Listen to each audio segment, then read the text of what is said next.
Hello, how are you? I hope you're all chevre, gesund, stark und freilich, begashmis und geruchnis. Healthy, strong, and happy, physically and spiritually. Hashem should help that all those in need of refuah shlema should be healed immediately, and that the magefa should stop now.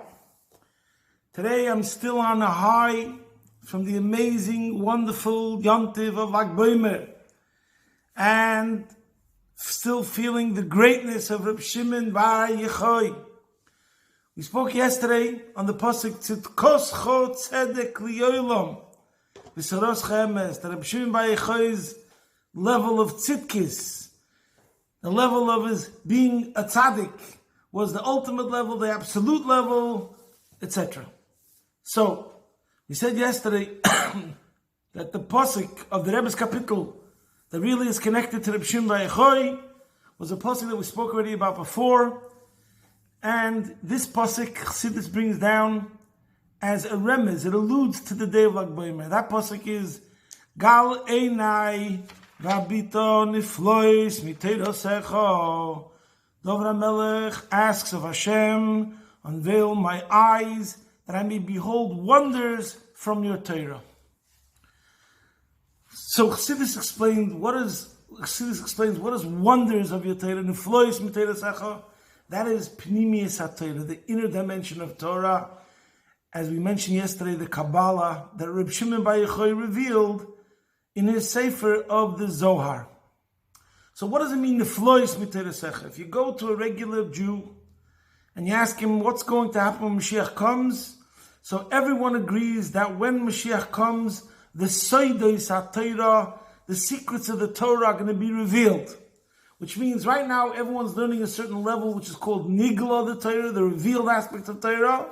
But when Mashiach comes, we're going to see the deeper layers. But Reb Shimon Bar Yochai already started it with his Sefer Hazeh. Now to explain what that means, the wonders of the Torah and the secrets of the Torah.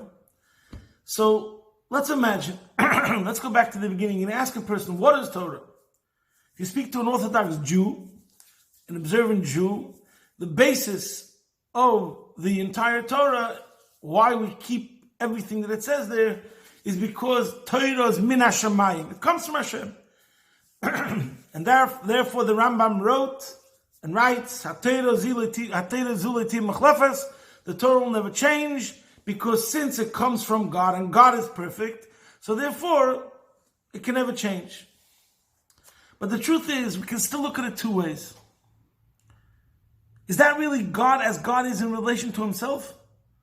Is that the private God? And this really boils down to a question of how do we view Judaism and the Torah? Is it a guide for man? Hashem chose the Jews for us to live the most exemplary life. So therefore he gave us a Torah, how to live our lives in the best way possible. So we shouldn't be animals.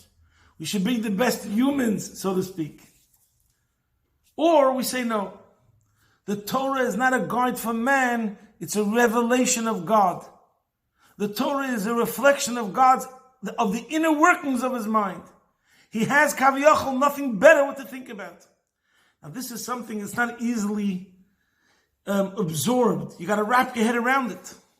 In other words, what we're saying is, all the stories in the Torah of Avraham, Yitzchak, and Yaakov, and all the laws in the Torah, if two people are having a fight in a bar, and one swings at the other and misses and hits a pregnant woman and does damages, and what the Torah says the law is, all these things are not written in the Torah because they happen in physical life, or because they will happen in physical life, but because they reflect the essence of Hashem. Independent of the story of Avraham that happened in the physical world. And that's what it means when we look at the Torah, and this is what the Zohar revealed, Yisrael, Oiraisa, V'Kutzbrichu, Kulachad. The Yidden and the Torah and Hashem are completely one. The Torah is not a guide for man, that he lowered himself and spoke to us. The Torah is God DNA. That's what it is. So let's get back to a king. You have a king, let's say for example, you have a king.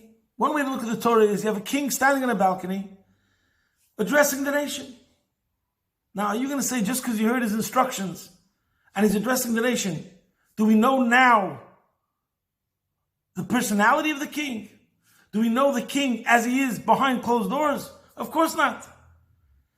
The king standing in the balcony is the king dressed in his robe, with his scepter, with his crown, and the makeup team, so he should look good.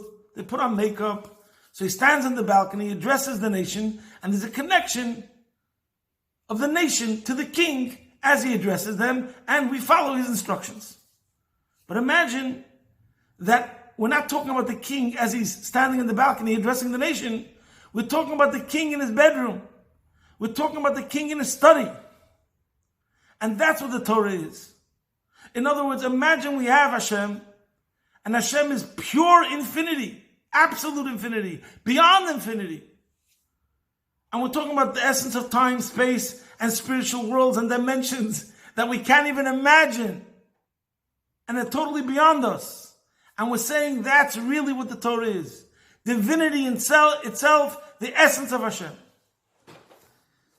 There's a famous statement of the Shalom, where the Shalom said that people are mistaken. They think that the Torah is מדברת לתחתונים ורומזת לעליונים. That the Torah discusses physical things, but it also alludes to spiritual things. Things from upper worlds, celestial beings and levels. But the truth is no. Torah מדברת בעליונים ורומזת לתחתונים. You think when you saw in the Torah it says the word chamor, it means monkey, it means donkey. Of course it means donkey, true. But really, the real definition is something else entirely. Something that's going on in the spiritual realm, in the spiritual Godhead, in Hashem himself. The Eibush is such a magician that thing which is really, really going on in Hashem's mind, that level, that concept, that idea, that spiritual concept, also could become put into the Hebrew letters Ches Mem Vav Reish, which can be translated as a physical donkey. But really, מדברת בעליונים ורומזת לתחתונים. It also means a donkey, but really it means something else completely deeper and infinitely higher that we have no idea. And that's going to be revealed when Mashiach comes. The real inside story of what the Torah is talking about. And that's what Reb Shimon Bar Yochai began to reveal. And that's why the words Gal Einai, unveil my eyes, Gal, is also Oisius Lamed Gimel from Lag BaOmer, which is supposed to allude to this idea that it was Reb Shimon Bar Yochai that began the process of opening up the Niflois M'Teiresecha, the wonders of the Torah. So this idea and this different of a perspective of what the Torah is explains many stories and approaches to Torah. First of all, that means a person in Torah today would never say, it doesn't make sense. You would say, I don't understand it. It's not possible not to make sense, because we're talking about God himself.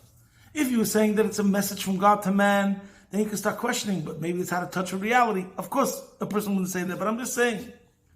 Or for example, in the writings of the previous Lubavitcher Rebbe, there are many stories where he talks about scholars that were not exposed to the way of Chassidus and Pnimius HaTorah, and they were full of ego in themselves, and then they would boast of how they are so genius and smart when it comes to learning Torah, and they would say all these sort of Chidushim Navalei, and they were just full of themselves. So I remember two stories. I'm just saying the punchline, what the Alter Rebbe had said, the first Lubavitcher Rebbe from 200 years ago. So one story is, he heard some Torah scholar speaking, and he said, you know, there's Shivim Ponim LaTorah, they say there's 70 faces to the Torah, 70 different levels, so you can look at every single aspect and law, but then there's Shivim Ochar LaTorah, 70 backsides to the Torah. In other words, 70 warped ways, how someone could look at something.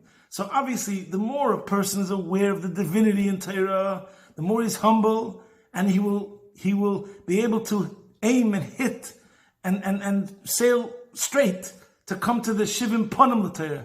The more a person looks at Torah as something which is talking about donkeys and pits and damages, then it's possible to come to Rachmana Litzlan Shivim Ochar LaTorah. Another story, once the Alter Rebbe heard somebody saying Chidushim, and his comment was, Sa'zelche Chidushim, Shaneim Nitnu Lemoshe Misinai. Because usually we say, Kol Masha Talmud Vosek Asa L'Chadesh Ne'ema Lemoshe B'Sinai. That usually we say that no matter what a person, new idea a person comes up with, it was given from Hashem to Moshe Rabbeinu. In other words, it's part of the truth. And that itself is the real infinity of Torah, that no matter what somebody comes up with later, it was embedded in the essence of the Torah, because the Torah is infinite. But the Alter Rebbe heard somebody talking in Torah, and he said such a chidush that was not given from God to Moshe Rabbeinu.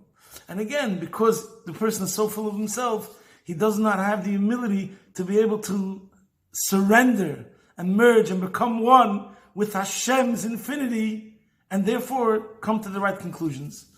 So we should all learn Torah with the right awareness, which Reb Shimon Bar Yochai stressed and revealed more and more the divinity and the infinity which is in Torah. And the more that we will live with the divinity and the holiness and the infinity of Torah, the more it becomes a true guiding light to help us transcend whatever situations we're in, including the coronavirus, and help us bring to a geula ha'amitis v'ashleima now.